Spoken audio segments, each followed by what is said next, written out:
Шановні співвітчизники, завтра ми з вами обиратимемо нового президента України. Я, як чинний прем'єр-міністр, гарантую, що вашому волевиявленню ніхто і ніщо не завадить. Для цього встановлено рекордну кількість веб-камер на дільницях, запрошено рекордну кількість міжнародних спостерігачів та тисячі правоохоронців забезпечуватимуть порядок. Я закликаю всіх, яким би не був ваш вибір, все ж таки прийти на дільниці. Слава Україні! Я люблю свою страну, люблю свою жену, люблю свою собаку.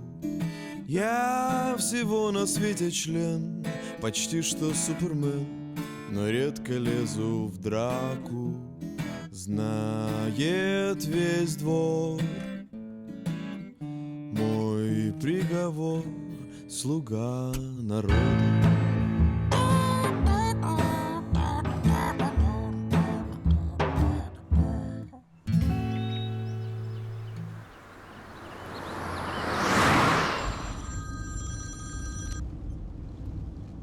Я слушаю. Алло, Дмитрий Васильевич? Я только что разговаривал с Голобородьком. Он подтвердил свое участие. Более того, он настаивает на дебатах. Замечательно. До встречи. Василий Петрович рвется в бой. Жаждет дебатов. Камикадзе. Я пойду с тобой. Хочешь увидеть его похороны? Мне нравится твой настрой. Но, по-моему, праздновать победу еще рано. Поверь. У меня есть убийственный аргумент. Так что Голобородько не спасут ни его харизма, ни слезливые монологи.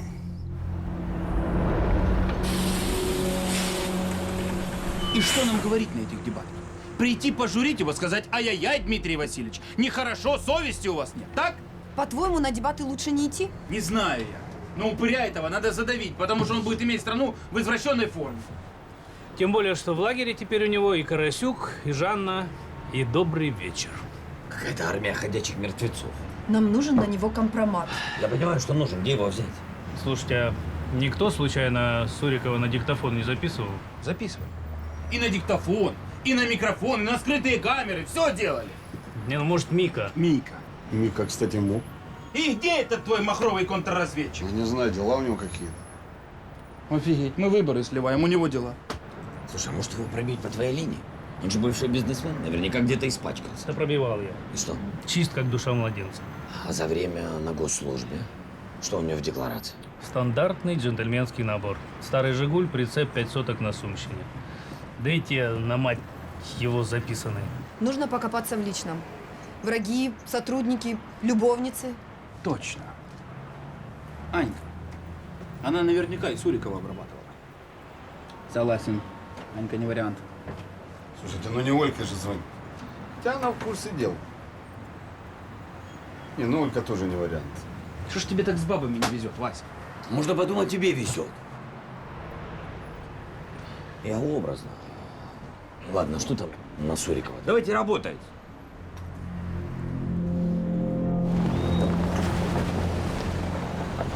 Ну что, ужин с МВФ сразу после дебатов в 21:00. Отлично. У меня как раз есть время почистить перышки. Первая леди должна выглядеть соответствующе. До встречи. И все-таки, почему ты приняла такое решение?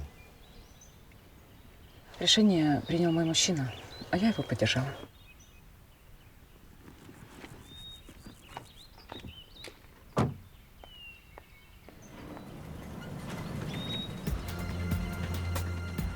Поехали.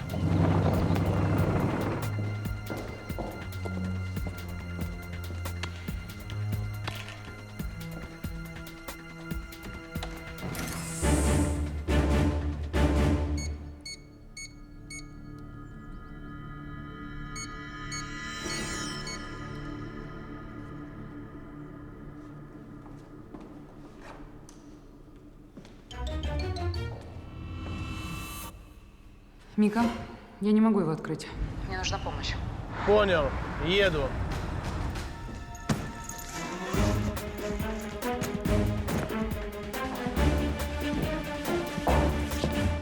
Нужно вспомнить все, что мы о нем знаем. Неправомочные методы, махинации, манипуляции. Что мы знаем? Что мы знаем? Вымогал деньги у владельцев банков, угрожая отобрать лицензию. И таким образом наполнил бюджет и погасил долги по зарплатам. Не подходит, что еще? Что еще? Слил компромат на Юрия Ивановича олигархом. И тем самым упрятал его на 20 лет. Дальше. Обманным путем раздобыл черную бухгалтерию Ройзмана. Чем оформил Ройзману соседство с Юрием Ивановичем. Еще. Слушайте, это же Суриков по факту организовал покушение на Ваську. По факту он и Маматова в тюрьму отправил. Это что получается? Что он не мразь, а красавчик? Единственное, за что мы реально можем зацепиться, это на каких условиях он получил кредит от МВФ. Ну, такая себе зацепка. Мы и не знаем наверняка. Может, он получил кредит на нормальных условиях. Ну а что тогда делать? Что делать, что делать? С холодного встань, черяк выскочит. Каких нормальных?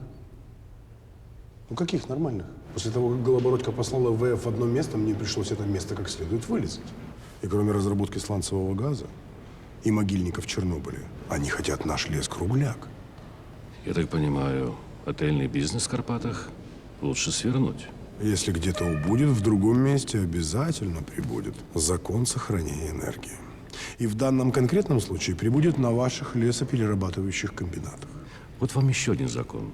Все тайное рано или поздно становится явным. Патриоты обязательно поднимут вонь. Поверьте мне, разница между патриотами и непатриотами только в том, что первые охотнее берут в гривне. Ну что ж, схема понятна. Вы хотите не только освоить кредит, но и заработать на дополнительных условиях. Ваши логистические компании будут доставлять отходы к месту их хранения. Ваши перерабатывающие комбинаты будут заниматься их утилизацией. Прибыль пополам. Лихо начинаете. У меня все хорошо с математикой. Фабрики мои, люди мои, электроэнергия моя. Это не пополам. Ваше предложение? 70/30. Прекрасно. Так мне тоже нравится. 70 мне, 30 вам. Хорошее место. Это ваш ресторан? Что-то мне подсказывает, что уже ваш. Ну зачем вот так? Я же не грабитель. Давайте по вашей наработанной схеме. Мне 70, вам 30.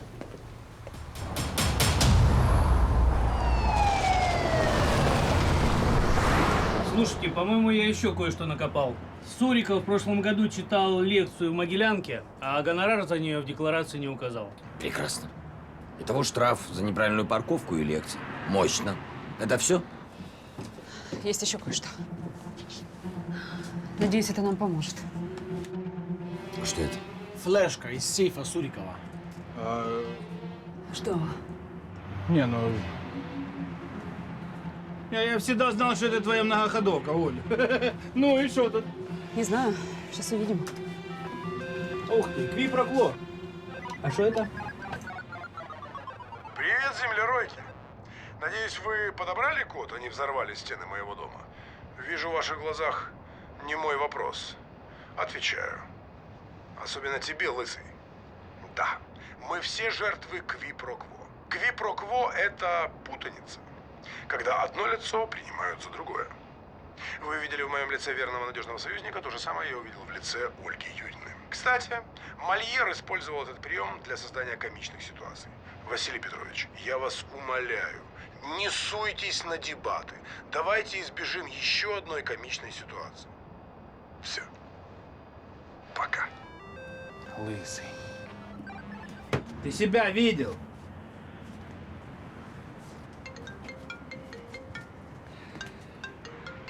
Да. Ну что, Василий Петрович, все еще бьетесь лбом о стену? Немчук. Что вам нужно? Мне. Этот звонок скорее нужен вам. Я вас не понимаю. Включите мой канал. Какой канал? Любой. Шокуюча новина. До нас в редакцію потрапило відео, завдяки якому стає зрозумілим, на яких умовах прем'єр-міністр Суріков отримав кредит від МВФ. После того, как Голобородько послал МВФ в одно место, мне пришлось это место как следует вылезать. И кроме разработки сланцового газа и могильников в Чернобыле, они хотят наш лес-кругляк. Вы хотите не только освоить кредит, но и заработать на дополнительных условиях. Ваши логистические компании будут доставлять отходы к месту их хранения. Ваши перерабатывающие комбинаты будут заниматься их утилизацией. Прибыль пополам. С возвращением на первое место. Что молчите? Не рады? Я, честно говоря, сегодня людей вообще не понимаю. Ну, что тут понимать? Вы же как-никак мой проект. Должен же я как-то вам помогать. Спасибо вам за заботу. А если откровенно? Откровенно? Я вас не люблю откровенно. А его откровенно я ненавижу. В пищевой цепочке каждый должен знать свое место. Я не позволю какому-то планктону тявкать на кита. Если вы за это ждете в будущем от меня благодарности или лояльности, то... Давайте доживем. Пока что вы еще не президент, так что не опаздывайте на дебаты и приятного аппетита. Ваша пицца, все оплачено. О, это вовремя. Ребят, не знаю, кто заказал пиццу, но дай бог ему здоровья. Не знаю, как насчет сырной, а вот пикантная вам точно понравится.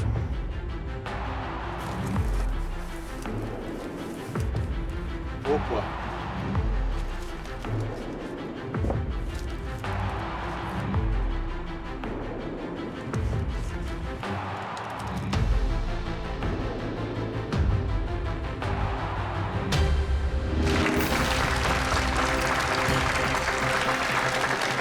Добрый вечер, Украина! Ну что ж, буквально через сутки мы с вами получим ответ на вопрос, который будоражит умы всех украинцев. А именно, кто же займет главный пост в нашем государстве? Из чертовой дюжины кандидатов до финиша дошли только двое. Это Дмитрий Суриков и Василий Голобородько. Именно между ними состоится финальный раунд наших дебатов. Итак, встречайте, лидер гонки Василий Петрович Голобородько, бывший президент Украины. Здравствуйте. Добрый вечер. Добрый вечер. Я хочу напомнить, что Василий Петрович долго удерживал первое место, но получение премьер-министром транша от МВФ, от которого наш бывший президент так громко отказался, вывело господина Сурикова в лидер. Правда, скандал вокруг секретных условий кредитования отодвинул его снова на второе место. И теперь наши кандидаты идут ноздря в ноздрю, как говорится. Итак, встречайте. Суриков Дмитрий Васильевич. Кандидат в президенты, действующий премьер-министр Украины.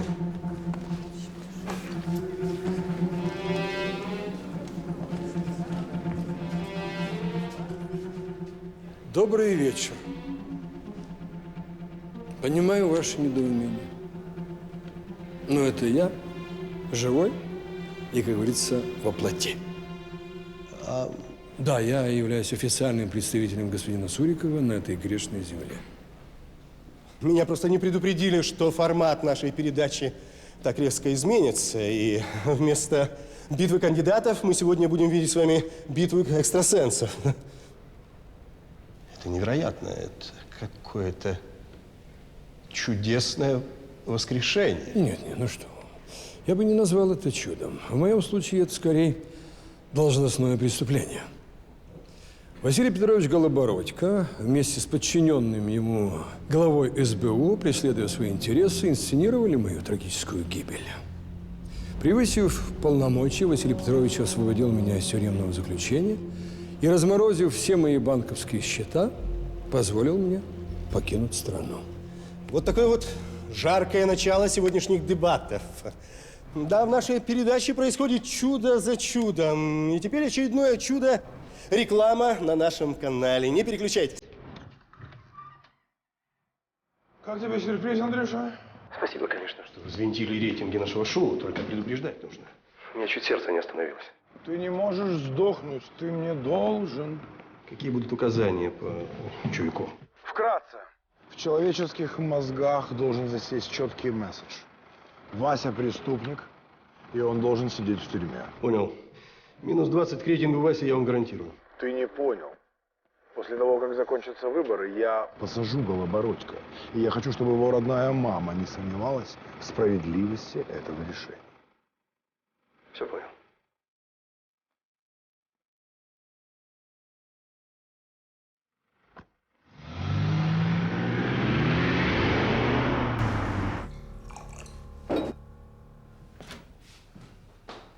Ольга Юрьевна, решили тоже приложиться к чудотворным мощам?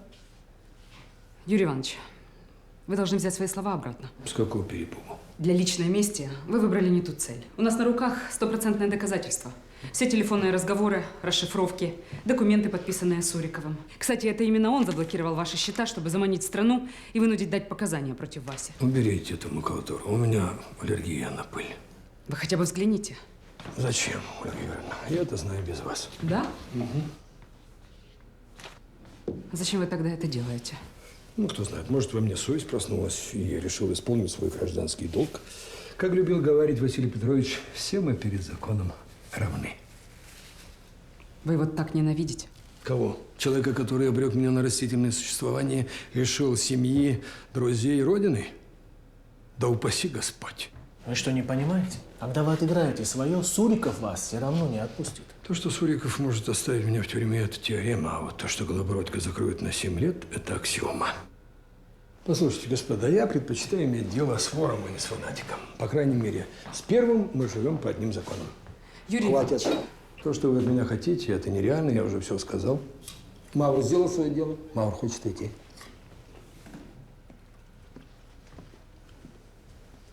И еще одно, Ольга Юрьевна, если это, конечно, вас немного успокоит. Никакой личной мести. Никакой. Наоборот, Василий Петрович мне глубоко симпатичен. Просто мы с ним находимся по разные стороны линии фронта.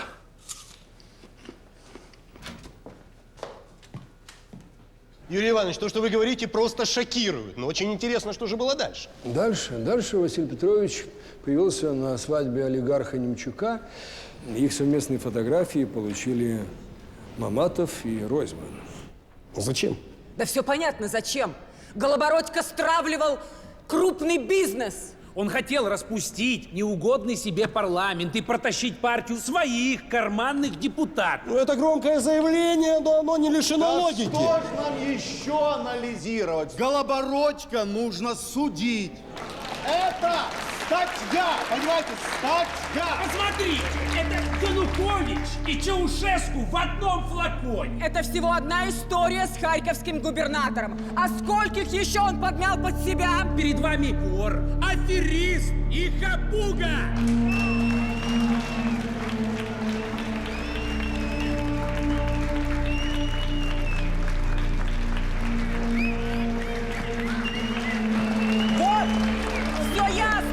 Почему Голобородько отказал МВФ?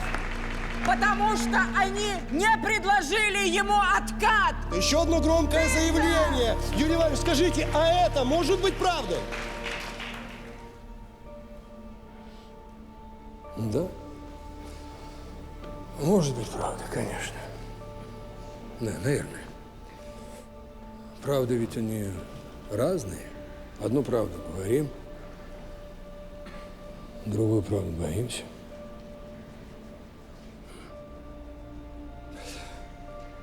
А вот как вам такая правда? Почему Василий Петрович поступил именно так? Почему он изменил принципам, пошел на обман? Ради кого? Ради чего? Ради собственной выгоды? Неправда. Оказывается, ради народа.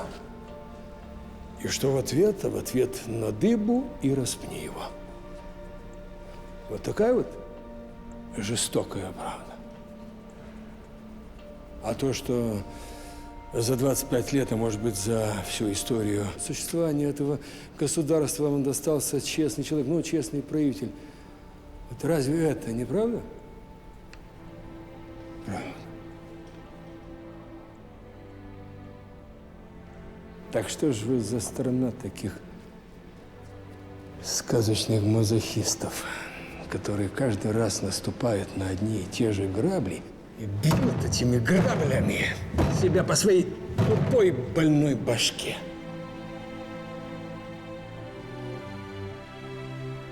Вы тоже ведь такая правда?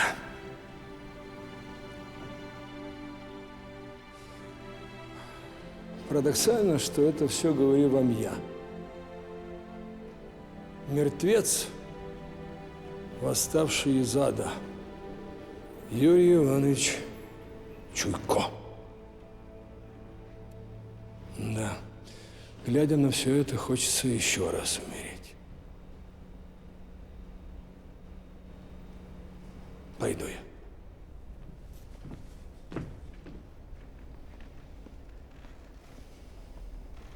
Ну что ж, вот такой вот странный сегодня получился эфир.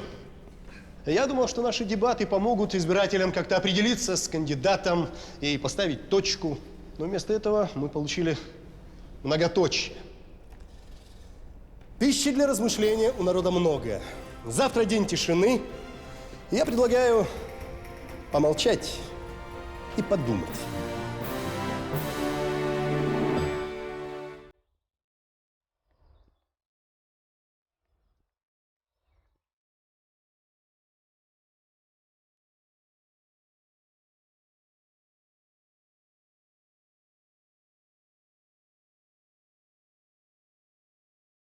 Доброе утро, господин президент.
Не может в нашей стране простой человек стать президентом.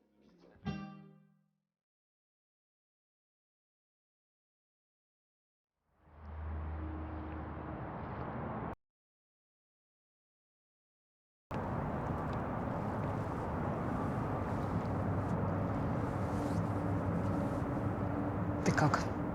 Нормально.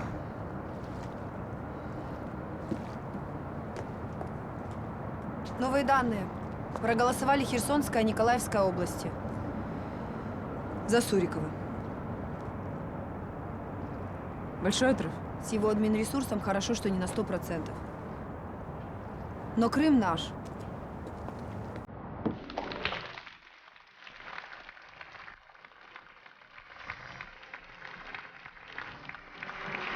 Мы приветствуем всех, кто подключился к нашему телемарафону.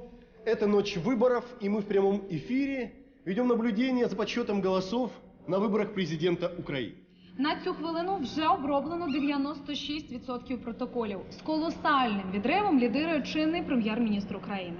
Да, действительно, отрыв просто огромен. Как мы видим, 64,3% украинцев отдали свои голоса Сурикову. Голобородько же отдали 32,5%. Против всех проголосовали 3,2% украинцев. Може некоректно вже зараз вітати Дмитра Васильовича з перемогою у першому турі, але зараз картина складається так, наче результати виборів вже вирішені. Вась, тебе звонят.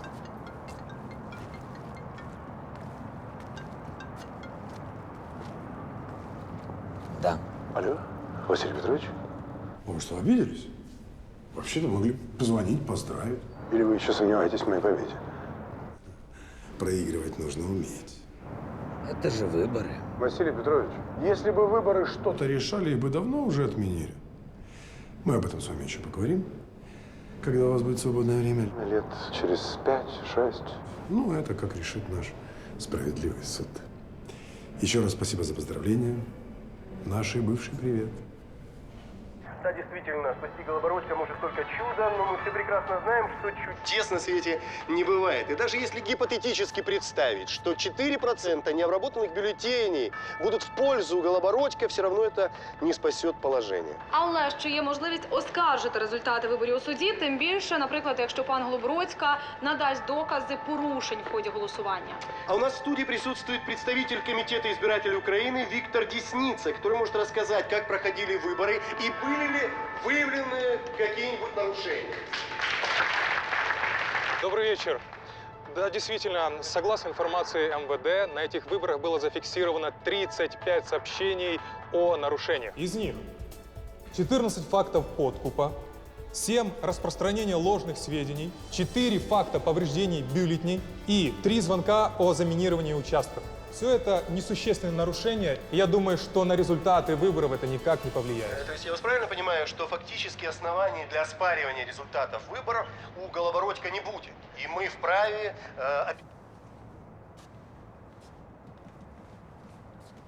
Поехали. Поехали. Поехали.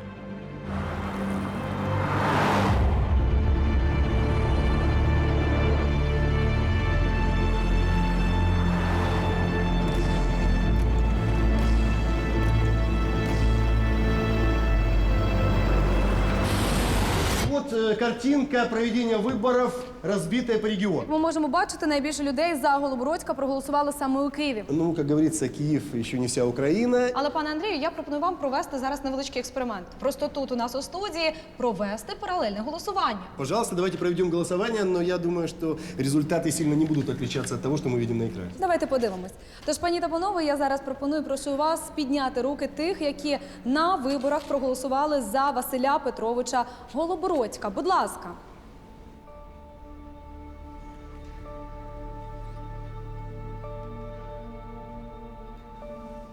Ну ось, власне, як ви бачите.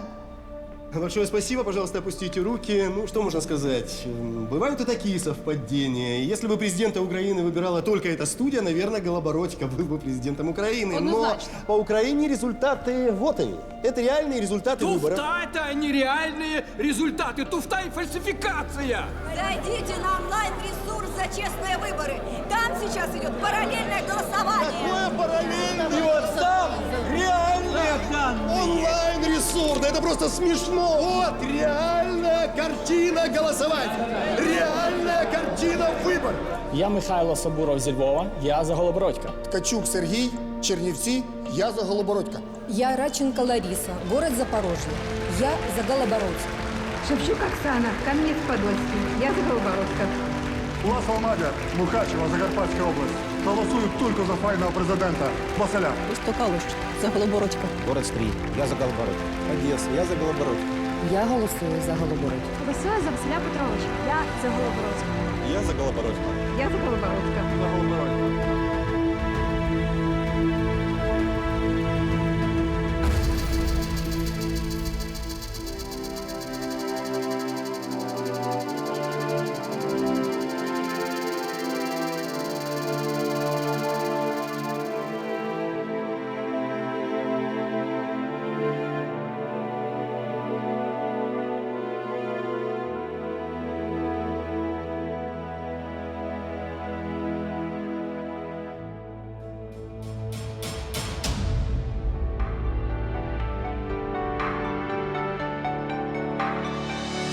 Вулиці йду крізь натовпи людей, куди дорога веде. Від диму і машин, напевно, світ здурів, не помічає мене. А я хотів би так, щоби хоча б на мить тепло торкнулось людей. Тепло розтопить лід і стане кращим світ, сповнений добрих ідей. Подаруй мені мрію, щоб у небо злітати. Подаруй мені радість, щоб від щастя кричати. Подаруй мені сонце, подаруй мені небо. Подаруй мені мрію, мені більше не треба. Я вірю у людей, я знаю, що вони здолають біль і печаль. Дороги всі пройти, дістатись до весни, вони не хочуть, на жаль. А я хотів би так, щоби хоча б на мить тепло торкнулось людей. Тепло розтопить лід і стане кращим світ.